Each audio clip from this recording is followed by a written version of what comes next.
Կան մարդիկ, որոնց կարելի է փակել բանտում, բայց անհնար է կոտրել նրանց կամքը։ Վարդան Ղուկասյանն անցել է ճնշումների, մեկուսացման, ծանր փորձությունների միջով, բայց չի ծնկել, չի լռել և չի հրաժարվել իր պայքարից։ Այսօր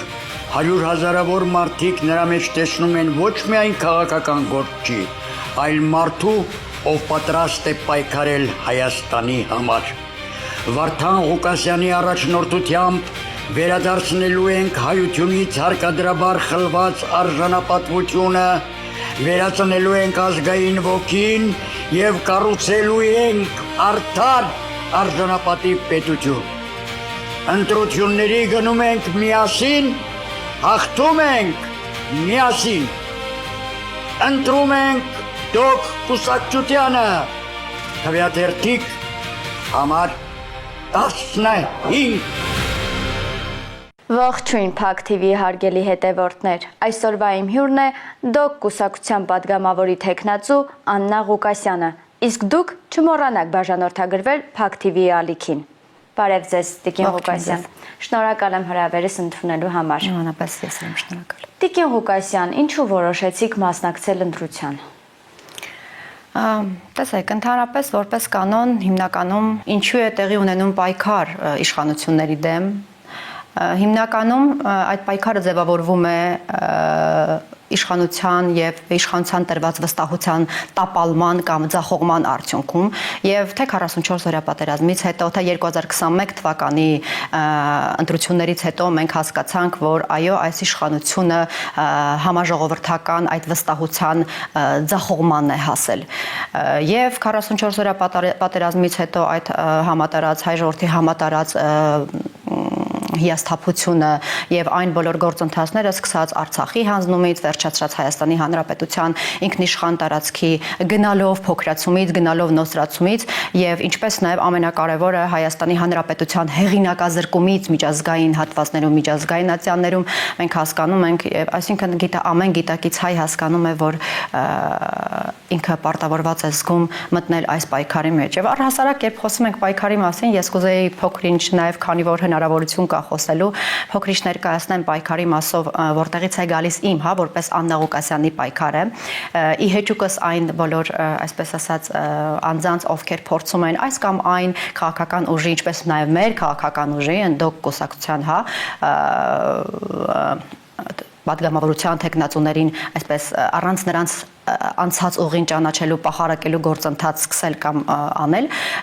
ես ի հեճուկս դրանց ուզում եմ ներկայացնել, որ 2012-ից 15 թվականին, ուրեմն Հայաստանում եւ Արցախում գործում էր այսպես ինֆորմացիոն ճակատ։ Այդ ինֆորմացիոն ճակատը հիմնականում տեղեկատվական եւ սոցիալական հարթակներում պայքարում էր հակահայկական բոլոր նյութերի դեմ, այսինքն եւ ոչ միայն հակահայկական, նաեւ այստեղ մասնավորապես կարող ենք շեշտել ադրբեջանական եւ թուրքական հակահայկական նյութերի դեմ, այնտեղ է նաեւ հայոց ցեղասպանության շղթումը, այնտեղ է նաեւ Արցախի հիմնահարցի տարբեր խնդիրներ, ինչ էինք անում մենք։ Խոսքը տասնյակների մասին չէ, խոսքը հարյուրավոր կամավորների մասին է, շեշտում եմ կամավորների մասին է, ովքեր Արցախում եւ Հայաստանում լծված էին այս գործին, ուրեմն ինչ էր կատարվում, հայտնաբերում էինք, բացահայտում էինք բոլոր հակահայկական հրապարակումները, զանգվածային report էինք կազմակերպում դրա դեմ, report, այսինքն զանգվածային բողոքարկում, բողոքարկում էինք անում եւ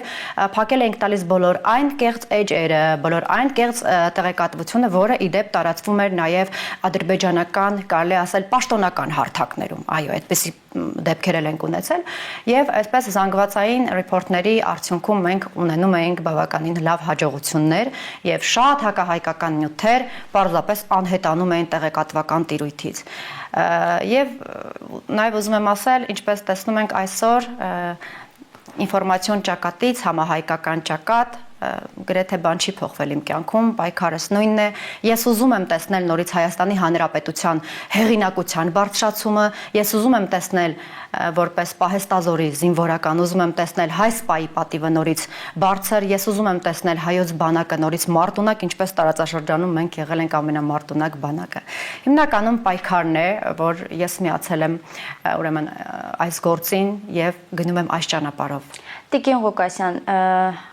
ավելի կոնկրետացնենք, հա, այսինքն դուք որոշել եք մասնակցել ընտրության, որպեսզի հեռացնեք գործող իշխանությանը եւ ստեղծեք նոր իշխանություն, որը կստեղծի հզոր բանակ, որը կունենա անվտանգության բարձր մակարդակ եւ որով դուք կարող եք Արցախը վերադարձնել, ճիշտ հասկացա։ Միանշանակ եւ ուզում եմ օգտվելով առիթից նաեւ քանի որ հարցից է բխում,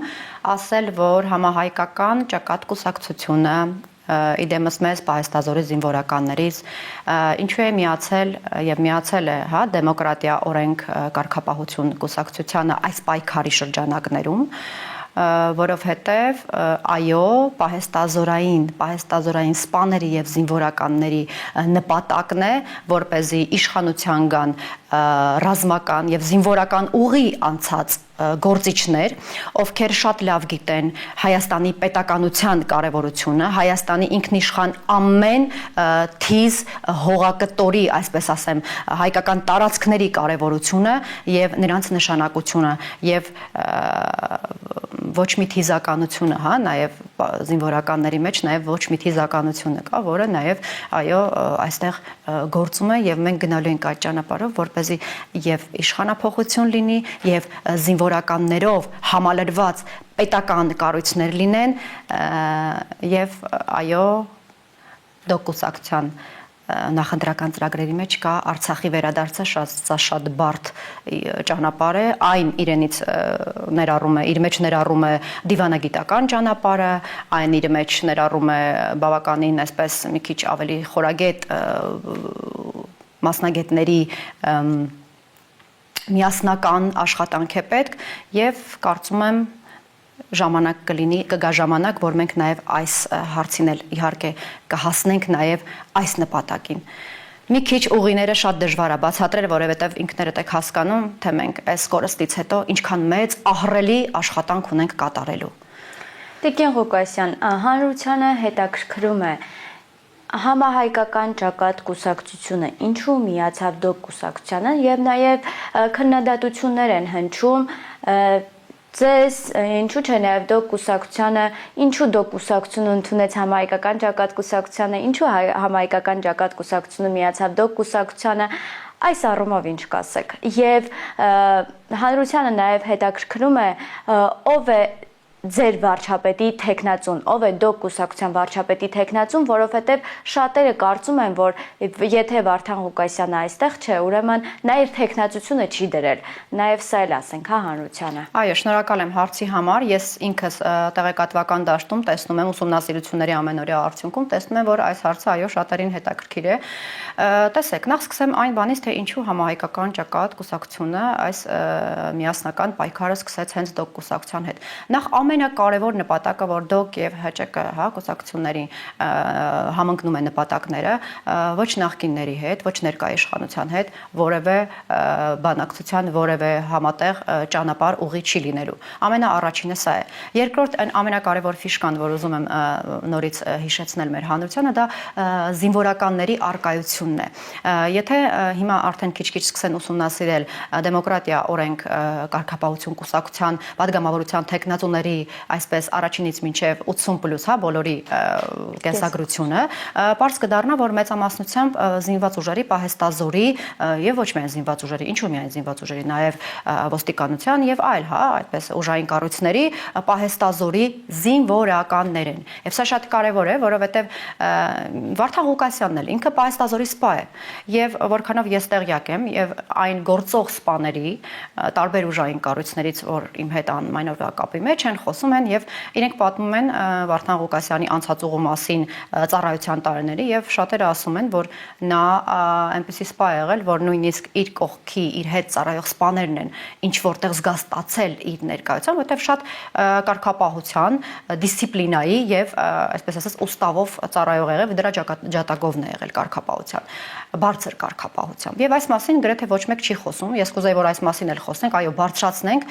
Վարդան Ղուկասյանի որպես պահեստազորի սպա, հա, իր այդ դերն ու կշիռը շատ կարևոր է այս մասին, որ մեր հանրությունն էլ այս մասին տեղյակ լինի։ Առաջինը զինված ուժեր, իհարկե, ամենայն հարգանք մեր տեխնացուներին, այն տեխնացուներին, մեր ցուցակով գնացող, ովքեր նաև քաղաքացիականներ են։ Իդեպ ասեմ, բավականին լավ մասնագետներ կան, հետաքրքիր եւ փաստաբաններ, եւ սահմանադրագետներ, եւ այսպես տարբեր ուրեմն մասնագետներ, այո, որոնք համալրված են մեր ցուցակով եւ միասին այս ուղին, այս ճանապարհը գնում ենք։ Ուրեմն սա է եւ հաջորդ հարցը ներողություն, իսկ հանրությանը նաև հետաքրքրում է, հա, որ մարդիկ կան, ովքեր սիրում են Վարդան Ղուկասյանին, հարգում են նրան, բայց տեղյակ չեն, որ դոկ կուսակցության վարչապետի տեխնացուն Վարդան Ղուկասյանն է, եւ ասում են Վարդան Ղուկասյանը ինչու տեխնացությունը դրել է, այս մասով, հա, ինչ կասեք։ Շատ կարևոր մի բանի մասին եմ ուզում խոսել։ Նախ ես ուզում եմ հասկանալ, թե ինչու տարբեր այսպես քաղաքական ուժերի կողմից, երբ նաև այս քարոզարշավը սկսվել է, ինչու չի խոսում այն մասին, որ սա վարչապետի ընտրություններ չեն։ 2026 թվականի հունիսի 7-ին հայ ժողովուրդը ընտրելու է ազգային ժողովի նոր կազմ, որը իր հերթին, եթե չեմ սխալվում, թվերի հետ կարող ամսաթվերի հետ սխալվեմ, դրա համար չեմ ասի, ուղղակի գիտեմ, որ օգոստոսին, եթե չեմ սխալվում, պետք է արդեն նոր կազմ ազգային ժողովի ընտրի վարչապետի տեխնացու։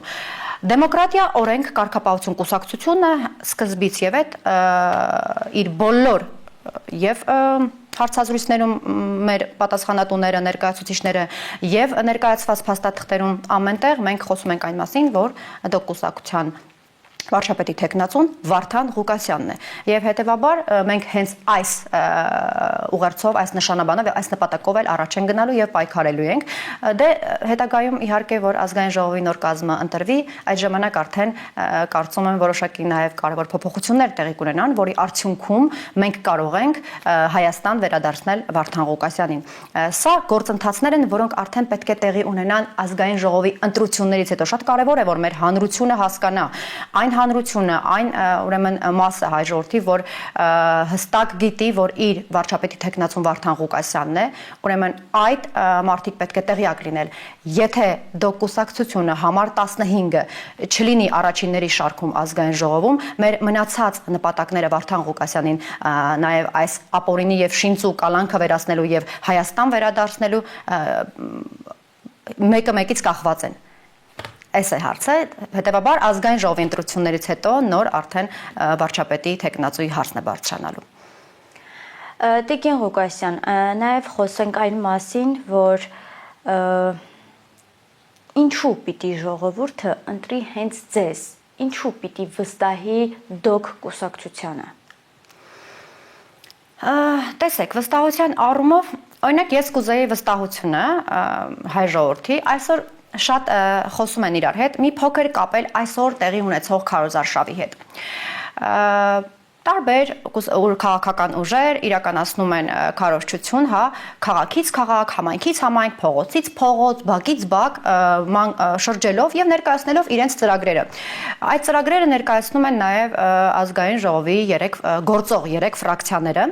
բայց ինձ համար ճիշտ ասած անհասկանալի է թե գործող իշխանությունը եւ նաեւ ընդդիմադիր խորհրդարանական ուժերը, որ այսօր ծրագիր են ներկայացնում հանրությանը, ինչ ծրագիր են ներկայացնում։ Չէ՞ որ հիմա նրանց ոչ թե ծրագիր ներկայացնելու ժամանակն է, այլ ժողովրդին հաշվետվություն տալու ժամանակն է։ 5 տարի 3 ֆրակցիաները, ինչպես նաև գործող իշխանությունը ժամանակ են ունեցել իրենց ներկայացրած ծրագրերը իրականացնելու։ Եվ այսօր նորից դուրս գալ եւ այդ շղարշը, այդ քողը նորից հայ ժողովրդին այսպես մի քիչ տգեղ է ստացվում, բայց պետք է ասեմ, կարծես ոնց որ մարդկանց աչքերը փակեն նորից ծրագիր, ինչ ծրագրի մասին է խոսքը, պարոն Այկ։ Դուք 5 տարի ժամանակ եք ունեցել ծրագիր ներկայացնելու, այսօր ձեր հաշվետվություն տալու ժամանակն է հայ ժողովրդին, որը դուք պետք է տաք։ Եվ կարծում եմ ես ընկերական խորհուրդ բոլորիդ, որ քանի հնարավոր հնարավորություն է տրված քարոզարշավներ կատարելու, միգուցե եւ ներկայացնեք, թե ինչ եք կատարել։ Վստահությունը ինչի համար պետք է լինի։ Նախ եւ առաջ նորից շեշտեմ պայստազորի զինվորականների հարց։ Սա շատ կարեւոր է, որովհետեւ օրինակ զորամասի հրամանատարը անցնում է բարդ եւ դժվար ուղի իր ողջ ծառայության ընթացքում։ Նրա ձեռքի տակ է ամբողջ զորամասի տնտեսությունը։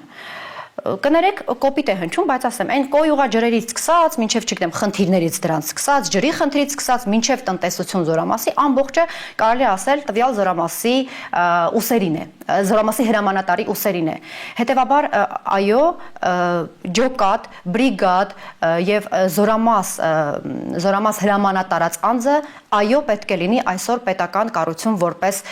ղեկավար անձ, որովհետեւ ինքը բոլոր այդ դժվարությունները անցել է։ Եվ այդ պետությունն էլ կարելի ասել,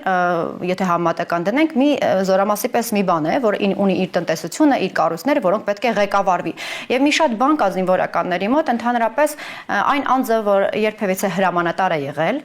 նա ունի որոշում կայացնելու շատ ուժեղ ջիղ եւ դա ուղի է, որը հրամանատարները անցնում են եւ որովհետեւ այլ քաղաքական թող քաղաքացիականները ներենից, բայց քաղաքացիականները չեմ կարող ասել, որ կարող են հասնել նրա որոշում կայացնելու այդ բանին, որտեվ եւ որոշում կայացնել եւ տեր կանգնել իր որոշմանը միայն կարող է ուղի անցած հրամանատարը։ Վստահության հաջորդ պահը սա է եւ ինչպես նաեւ քանի որ խոսեցի եւ քարոզարշավի մասին եւ տարբեր ֆրակցիաների, որոնք այսօր քարոզարշավ են իրականացնում եւ այդ վստահությունը, որ իրենք ուզում են նորից ներշնչել ժողովրդին, ես ուզում եմ ասել, ԱԺ 3 ֆրակցիաները 5 տարի աշխատել են ազգային ժողովում, որի արդյունքում մենք կորցրել ենք Արցախը։ ԱԺ 3 ֆրակցիաները 5 տարի աշխատել են ազգային ժողովում, որի արդյունքում մենք Հայաստանի Հանրապետության ինքնիշխան տարածքից ունեցել ենք կորուստներ։ Մեր ինքնիշխան տարածքը գնալով փոքրացել է Հայաստանի Հանրապետության։ ԱԺ 3 ֆրակցիաները 5 տարի աշխատել են ազգային ժողովում, եւ այսօր գործող իշխանությունը կարողանում է մի անձնյա, ինչպես ասում են ՆԻՊԲ-յուս հետևը սլովը, մի անձնյա սահմանադրության փոփոխության հարց դնել։ Ես ուզում եմ հասկանալ, ընդդիմադիր մնացած մեր ուժերը, որ այսօր ծրագիր են ներկայացնում հայ ժողովրդին, որովհետեւ կերպ պայքարել են դրանք այդ գործընթացները չեղարկելու համար։ Եթե պայքարել են, ինչու մենք չունենք արդյունք։ Հասկանում եք, այս է խնդիրը։ Որովհետեւ հետո վստահության մասին խոսելուց ես կարող եմ ասել, որ այո, հայ ժողովուրդը ունի վստահելու դեմոկրատիա, օրենք, կարգապահություն կուսակցությանը, որովհետեւ այս կուսակցության անդամները ոչ նախկին են, ոչ ներկա են։ Ամենակարևոր գաղափարը նաև դնենք այս կետի վրա։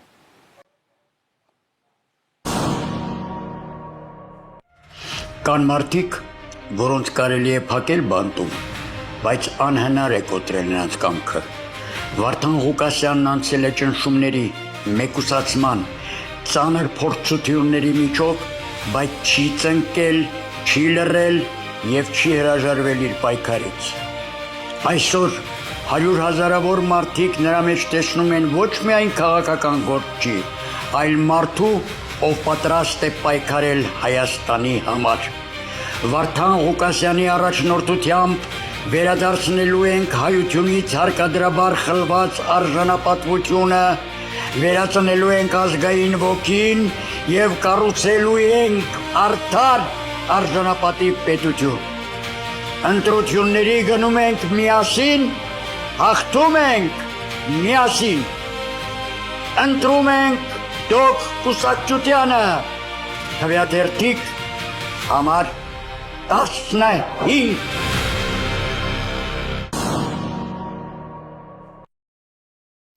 Տիկին Ղուկասյան, խոսեցիք նախկին եւ ներկա իշխանություններից, այս 8 տարիների ընթացքում գործող իշխանությանը իրենց կատարած աշխատանքը ինչպես կգնահատեք։ Ճիշտն ասած, շատ վատ, բացասական։ Հիասթափության հետևից։ Այդ դեպքում նրանք նայեք 2021 թվականի ընտրությունների ժամանակ էլ տենց շատ լավ ծրագրերով է ներկայացել ժողովրդին եւ ժողովրդի վստահությունը, այսպես ասած, շահել են։ այս դեպքում ինչ պիտի նրանք ներկայացնեն, որ կրկին ժողովուրդը նրանց ներկայացնի, վստահի, չէ՞ որ մենք ունեցել ենք Արցախի կորուստ, հիմա էլ ուզում են սահմանադրություն փոխել, ուզում են սահման բացել եւ այլ Այո, հասկանում։ Ինչպես կգնահատեք։ Տեսեք, ինձ թվում է արդեն հայ ժողովրդին ոչ մի բանով խաբել չեն կարողանում։ Ամենօրյա մեր շփումների հետ, ճիշտ է, դուք կուսակցությունը այս պայն քարոզարշավ չի իրականացնում եւ մենք մեր քարոզությունը իրականացնում ենք լրիվ այլ ձևով, որովհետեւ մենք չենք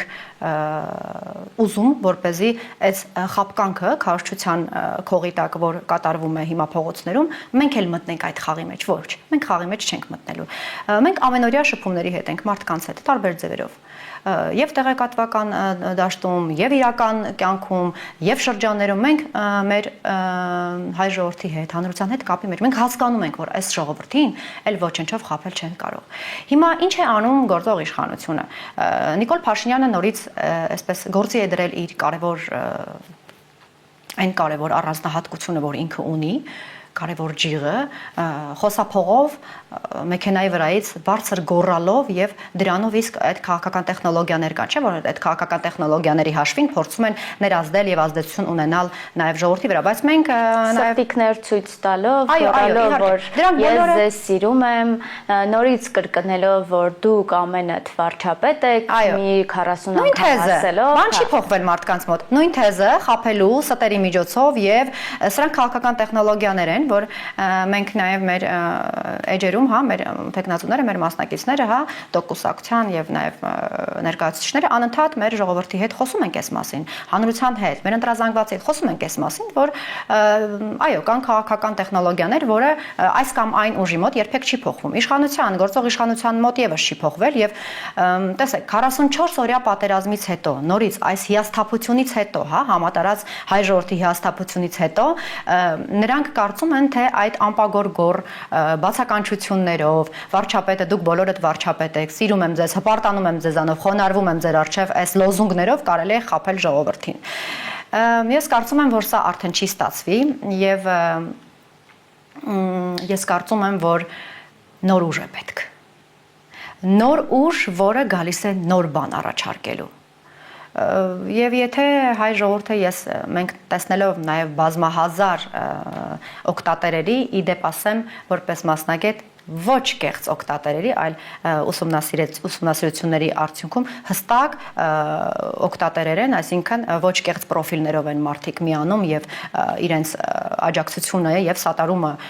հայտնում Վարդան Ղուկասյանին, եթե ամենօրյա կտրվածքով Վարդան Ղուկասյանը ամենօրյա ռեժիմով իր աուդիո այդ եթերների միջոցով խոսում է հայ ժողովրդի հետ, խոսում է հանրության հետ եւ այդ ամենի մասին նաեւ հրամցվում է այդպես եւ այս մեծ հավատքը եւ վստահությունը որ կա նրա անձի շուրջ 44 օրյա պատերազմին իդեպ ասեմ ես 44 օրյա պատերազմի ժամանակ գործուված եմ եղել շատ կարևոր մի առաքելության, շատ կարևոր եւ վտանգավոր մի առաքելության իմ ծառայության շրջանակներում եւ ես առաջին անգամ Վարդան Ղուկասյան ես լսել եմ հենց պատերազմի ժամանակ, գիտեք ինչու որովհետեւ ես ծառայել եմ հետախուզությունում եւ լսելով Վարդան Ղուկասյանի եթերները 44 օրյա պատերազմին ես գիտեի որ միակ ճիշտ տեղեկատվությունը հայտնում է հենց Վարդան Ղուկասյանը։ Ես այդ օրերին այո լսում էի նրան։ Եվ ճշմարիտ ճիշտ ինֆորմացիան եւ Վարդան Ղուկասյանի եթերները լիովին համապատասխանում են։ Հայ ժողովուրդը սա եւս տեսել է, հայ ժողովուրդը խելացի է, հայ ժողովուրդը դժվար եւ կորուստների եւ դժվարությունների ուղի է անցել։ Նա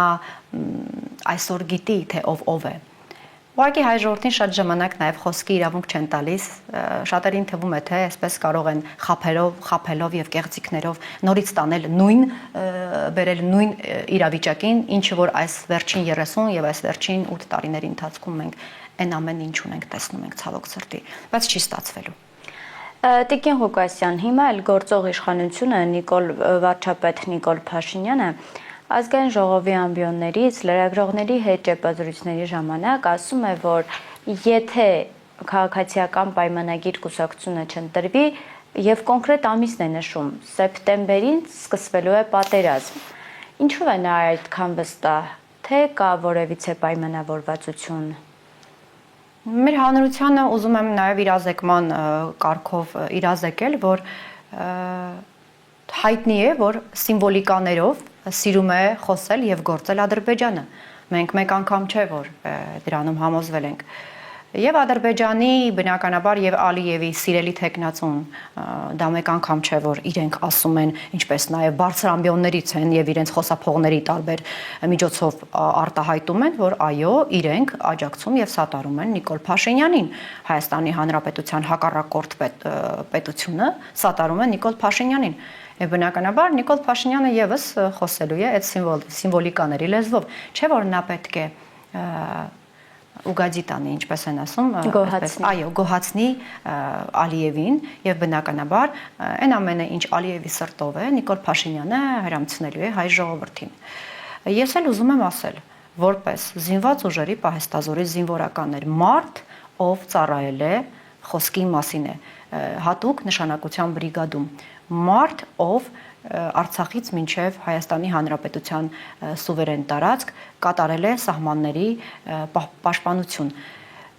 Եթե Նիկոլ Փաշինյանը մնաց իշխանության, լինելու է պատերազմ, այսինքն գիտեք ինչ, լինելու է պատերազմ, ոչ միայն սովորական պատերազմ է լինելու, այլ շատ հանգիստ, շատ գեղեցիկ ձևով թուրքը մտնելու է Հայաստան։ Եվ ես ուզում եմ հիմա ուղղակի, որ մենք հայ ժողովուրդս մի պահ առաջ հայացք նետենք դեպի առաջ ինչ կարող է լինել եւ հասկանանք այն 300,000 ադրբեջանցիները, որ գալու են, ինչպես պլանավորված է այս իշխանության եւ Ալիևի կողմից, երբ գալու են, եթե գան Հայաստան, ինչպիսի անձինք են նրանք լինելու են բժիշկներ, ոստիկաններ, զինվորականներ կամ ինչ որ այլ, չգիտեմ, փաստաբաններ, ոչ։ Ավելի քան վստահ եմ, որ դրանք լինելու են նրանց ամենահանցագործ խավը։ Եվ հիմա հայ մայրերը եւ հայ հայրերը թող մտածեն, թե վաղ մյուս օրը իրենց դուստրերին ինչպես են թողնելու, որ հանգիստ քայլեն իրենց իսկ հայրենիքում, իրենց իսկ հայրենի քաղաքների փողոցներում։ Սա շատ կարևոր է, այս մասին մտածեք սիրելիներս։ Եվ Տիկին Ղուկասյան, ամփոփելով մեր հարցազրույցը, ինչ կոչ կանեք հայ ժողովրդին եւ ինչ եք կարծում, արդյոք ժողովուրդը ակտիվ կերպով կգնա ընտրության։ Ես կարծում եմ եւ ես հորդորում եմ, ես կոչ եմ անում, ես խնդրում եմ մեր հայ ժողովրդին, որ այո, անպայման ամենայն ակտիվությամբ գնան ընտրությունների։ Իդեպ ես տարբեր ընկերներ ունեմ եւ ծանոթներ ունեմ, որոնք նույնիսկ ասում են, որ հատուկ այլ երկրներից իրենց արձակուրդը այնպես են կազմակերպում, որ գան եւ իրենց քաղաքացիական պարտքը կատարեն։ Այսինքն մարդիկ կան, որ ասում են, որ մենք չենք ուզում, իրավագիտակցության աստիճանն եմ ուզում այստեղ մեր հայերի հասկանանք, որ մարդիկ չեն ուզում, որ իրենց ձայնը որևէ մի ուժի կողմից գնվի կամ այսպես ասած իրենց օգտին օգտագործեն։ Այսինքն մարդիկ այնպես են կազմակերպում եւ իրենց հանգիստը այլ երկիր գնալու եւ այս արձակուրդային պահերը այնպես են կազմակերպում, որ հունիսի 7-ին լինեն հենց Հայաստանում եւ ոչ թե այլ երկրում։ Եվ ես շատ ուրախանում եմ այս բարձր իրավագիտակից մեր քաղաքացիների վրա, շատ ուրախանում եմ եւ վստահ եմ, որ այո, ամեն հայ մնալու է Հայաստանում հունիսի 7-ին եւ տեր է կանգնելու իր քվեին, տեր է կանգնելու իր ձայնին, որպեսզի որևէ մեկի մտքով հանկարծ չմտի գողանալ այդ ձայնը իր օգտին, որովհետեւ մենք տեսնում ենք այսօր, թե ինչեր է կատարվում արդեն, մի հասցեի վրա արդեն իսկ տարբեր այլ մարդիկ են բերում գրանցում, ինչպես է դա կատարվում պատկան մարմինների թողտվության արդյունքում։ Եթե դեռ ընտրությունները չեն սկսել եւ արդեն իսկ ընտրակեղծիքներ են սկսվել, դուք պատկերացնում եք, թե այդ օրերին ինչ է լինելու։ Այնպես որ պետք է լարենք ամբողջ նյարդերը մեր ուժերը եւ պայքարենք, որ լինեն արդար եւ թափանցիկ ընտրություններ։ Շնորհակալ եմ հետաքրքիր հարցազրույցի համար։ Իսկ ես հիշեցնեմ, որ իմ հյուրն էր ԴՕԿ կուսակցության պատգամավորի տեխնացու Աննա Ղուկասյանը։ Իսկ դուք չմոռանաք բաժանորդագրվել Փակ TV-ի ալիքին։ Կան մարդիկ, որոնց կարելի է փակել բանտում, բայց անհնար է կոտրել նրանց կամքը։ Վարդան Ղուկասյանն անցել է ճնշումների, մեկուսացման, ծանր փորձությունների միջով, բայց չի ծնկել, չի լռել եւ չի հրաժարվել իր պայքարից։ Այսօր 100,000-ավոր մարդիկ նրա մեջ տեսնում են ոչ միայն քաղաքական գործի, այլ մարդու ով պատրաստ է պայքարել Հայաստանի համար։ Վարդան Ղուկասյանի առաջնորդությամբ վերադարձնելու ենք հայությունից հարկադրաբար խլված արժանապատվությունը, վերածնելու ենք ազգային ոգին եւ կառուցելու ենք արդար արժանապատիվ պետություն։ Ընտրությունների գնում ենք միասին, հաղթում ենք միասին։ Ընտրում ենք Դոկ Կուսակցությանը, Քվեաթերթիկ համար 15։